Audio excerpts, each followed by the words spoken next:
Okay, it's 2014 Christmas. This is a model V8 engine that Sean received for Christmas. We built it from scratch. There's 350 parts and has all the major components of a real engine. It's pretty phenomenal that the thing actually works. It's pretty fragile, so we got those signs on there.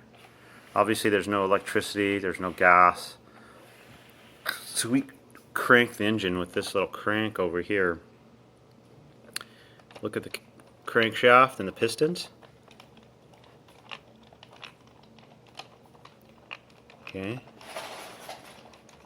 We also have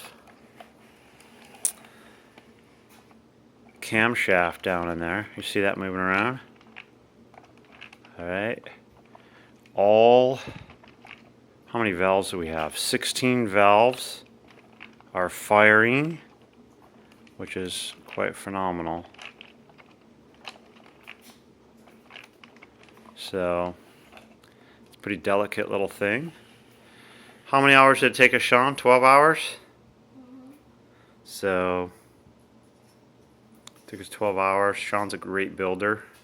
But anyways, this has been a lot of fun.